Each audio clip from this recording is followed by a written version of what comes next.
Brother, yung babae kasi nakalaban ko doon sa may katayan ng hayop. Tanggalan niya ako ng helmet eh. Ano ka mo? Nakita niya yung mukha mo. Hindi ko na kasi sinabi kay nanay kasi alam ko mag-aalala siya eh. Pero brother, yung babae na yun, siya rin yung babae na nutok ng baril sa akin na nag-deliver ako noon.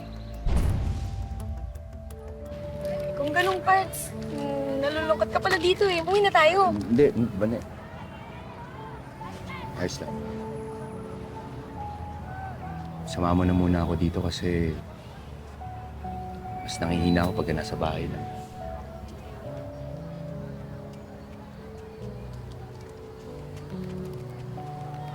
Sigurado ka?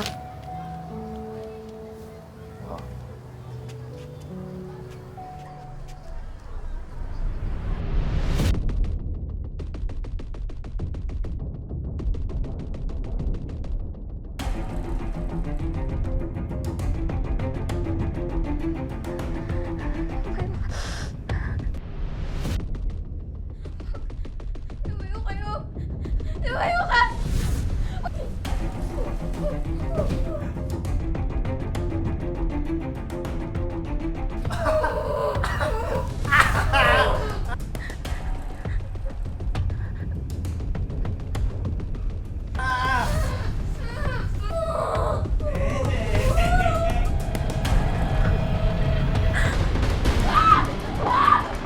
Ning!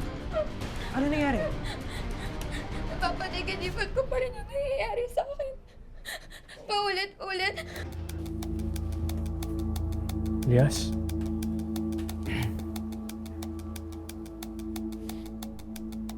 Tungkol po ito sa Palangga Massacre.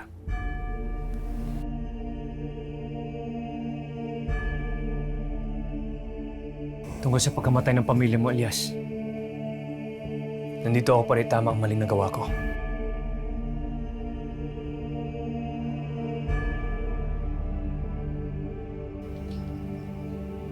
May kailangan po kayong malaman.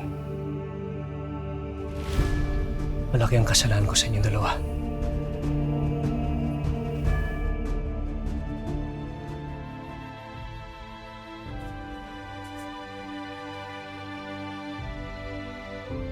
Kung buhay ka lang sana, may tagapagtanggol lang anak mo.